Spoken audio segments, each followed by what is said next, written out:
Hubungan diplomatik antara Indonesia dan Cina akan memasuki 75 tahun pada 2025. Selama 74 tahun terakhir, sudah banyak capaian kerjasama bilateral, khususnya di bidang investasi dan perdagangan antar kedua negara. Sebagai salah satu kekuatan ekonomi dunia, tentu hubungan Indonesia-Cina bisa menjadi peluang membantu meningkatkan perekonomian tanah air. Seperti apa kira-kira peluangnya di masa mendatang dan apa saja tantangannya?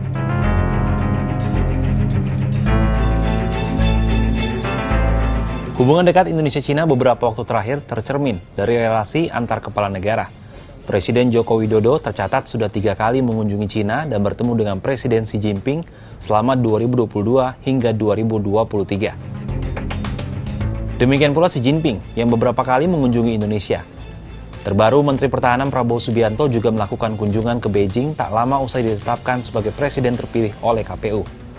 Kunjungan Prabowo ini pun menjadi sinyal hubungan Indonesia-Cina diperkirakan semakin erat di masa mendatang. Pertanyaannya, apakah hubungan baik Indonesia-Cina ini turut berdampak terhadap perekonomian Indonesia?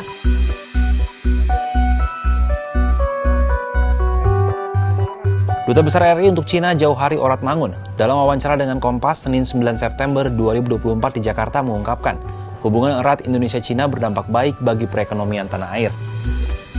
Hal ini terlihat dari kenaikan volume perdagangan antara Indonesia dan Cina. Pada 2023, volume perdagangan Indonesia-Cina mencapai 127,8 miliar dolar AS. Nilainya jauh lebih tinggi dibandingkan volume perdagangan Indonesia-Amerika Serikat sebesar 34,5 miliar dolar AS pada 2023. Jadi untuk ke depan itu kita akan konsentrasi masih di, of course, hilirisasi, infrastruktur, digital ekonomi, kemudian green economy, EV dan macam-macam mulai masuk sini. Lalu kemudian kita tambahkan, I call it infrastruktur kesehatan. Jadi kalau infrastruktur kesehatan itu satu ekosistem. Jadi kita udah hubungi rumah sakit, industri farmasi untuk supply chain, lalu biotech dan lain-lain supaya bisa masuk ke sini dan mulai kelihatan sekarang, beberapa kerjasama sudah ditandatangani. Jadi ke depan kita tambah ke situ. Kemarin waktu kita bahas juga dengan Pak Prabowo, itu kita akan menambahkan lagi sektor pertanian dan sektor perikanan. Namun, sebenarnya tantangan apa saja yang masih dihadapi di balik potensi perdagangan dan investasi Indonesia-Cina? Jauhari mengungkapkan, selama 7 tahun menjabat sebagai Dubes RI untuk Cina, ia melihat potensi Indonesia, khususnya di bidang perdagangan dan investasi belum digarap maksimal.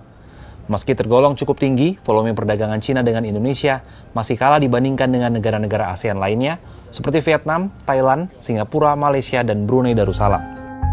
Padahal, Indonesia termasuk negara yang tidak memiliki masalah regional secara langsung dengan Cina, berbeda dengan negara-negara lain di ASEAN seperti Filipina, Malaysia, dan Brunei, yang terlibat konflik teritorial di Laut Cina Selatan.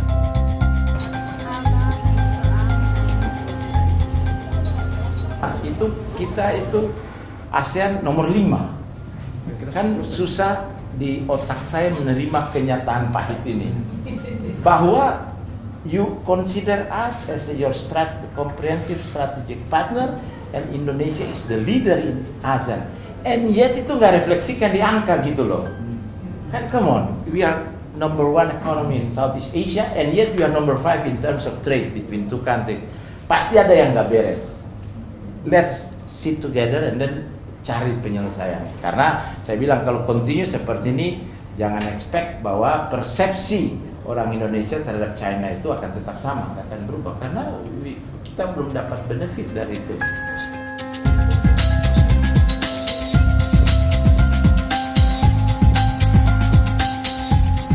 Hubungan baik Indonesia dan Cina tentunya harus dimanfaatkan secara optimal untuk percepatan pembangunan dan investasi di Indonesia. Pasalnya saat ini Cina merupakan salah satu kekuatan dunia, baik di bidang ekonomi maupun pertahanan. Namun harus dipastikan, prinsip hubungan tersebut saling menguntungkan dan berdampak pada kesejahteraan rakyat.